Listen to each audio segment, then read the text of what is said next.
Latino population holds a college degree. It's a huge gap to close in a relatively short period of time. But it is what I perceive as a national imperative. This is not just an issue of Latinos. This is a national issue. This is an issue of preparing this country for the 21st century.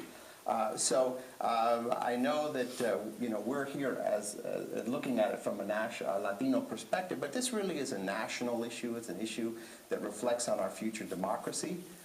It's an issue that speaks to the inclusiveness of our society. So I would hope the message that you bring to your colleagues in your school is that the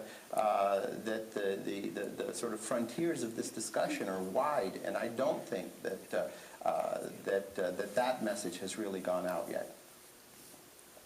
If I could add, I think the message I'd say is that we need you, and I think that you need us to make sure that you get the education so that you can take in, contribute to the leadership and to the human capital needs of this country.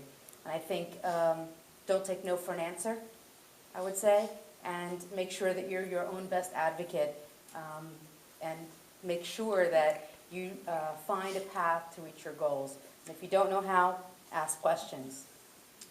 I would just add, if I could, also the dropout problem is a fixable problem. We know who these students are, why they're dropping out, from what specific schools across the country they're dropping out from, and now have a civic Marshall Plan to boost high school graduation rates to 90% by the class of 2020, which are the 3.7 million students in third grade today.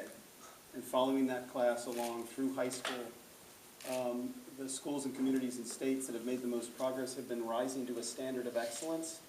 This is not about dumbing down the curriculum and just getting more kids through diploma mills, but really increasing the rigor and the relevance and the engagement and the supports in a way where more students are fulfilling the kind of dreams that these young people in the front row had, which are ambitious and bold. Can I ask you students a question? Sure.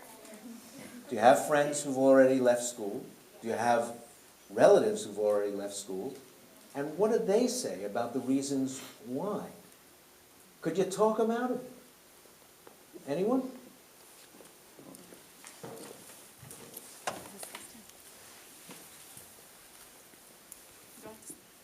Hello, good afternoon. My name is Mira Melendez. I am currently a junior at Lower High. My cousin, he's 17, he recently just dropped out of high school. He said that the reason why was because the family didn't have enough income, financial aid. His mother was unemployed. His father had left them, and he had to take care of his little brothers and sisters and his mom. So he was like, why should I keep going to school?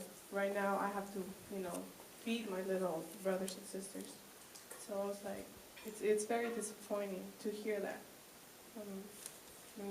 Does poverty drive dropouts and the need for income from young adult members of the family? Yes, 1/3 of all the dropouts we surveyed told a very similar story.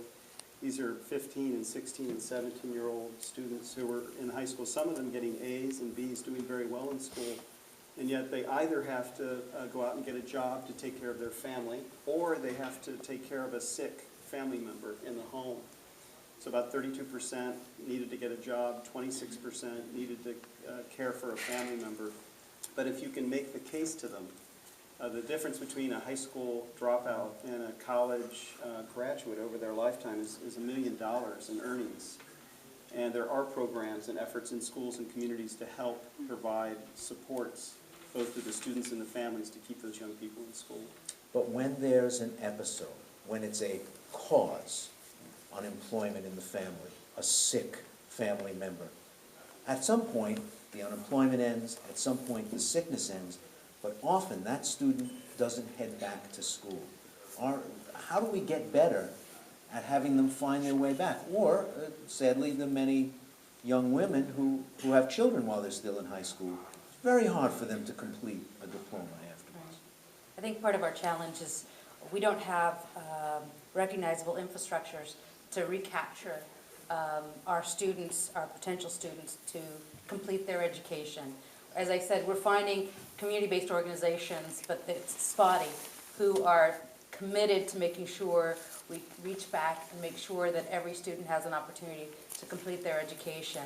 I know that the American Council on Education is trying to expand its GED offerings. I know there are community colleges that are trying to re-engage with community and provide opportunities, not just for language skills, but also the kind of education they need to complete their high school education, because those are the students that we need to continue on to college. I think we're starting to recognize that in ways we haven't historically in communities throughout the country, and that we can't afford to maintain the level of dropouts that we have. And so being bold and going back and reaching and finding them and bringing them back to education has to be part of our policy imperative. Ray, if I could break in with a question here from our students in Dallas that relates to this. Ana Luisa Tello from Sunset High School is a sophomore, and her question is, I know a girl who's a sophomore like myself who became pregnant and dropped out of high school. How can Latinos get more involved in the community to help teens who face these challenges get back on their feet to graduate and go to college?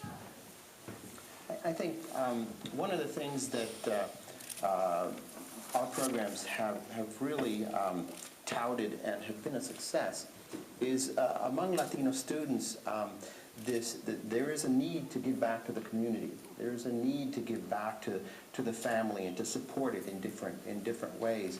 And we found that actually you can create a grassroots movement among these students, college students who mentor students in high school students who come together in different ways, groups of students that tutor each other.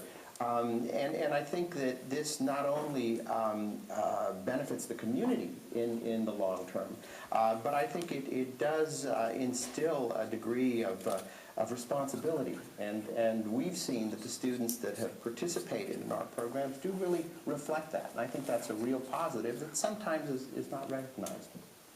I would add that 25% of dropouts were these young women who had children. They were the one group that the process of dropping out wasn't a slow process of disengagement. This was an event that occurred in their life, and they made the decision that they didn't have the support in the community to remain in school or among their families. And it was heartbreaking. Most of them actually were getting very high grades, A's, high B's.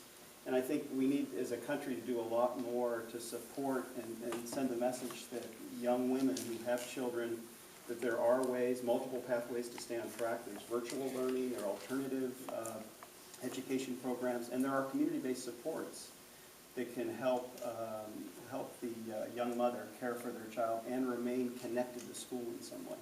That's an astounding statistic. 25%. Is this national? Yes, of the dropouts we surveyed all across the country, 25% when they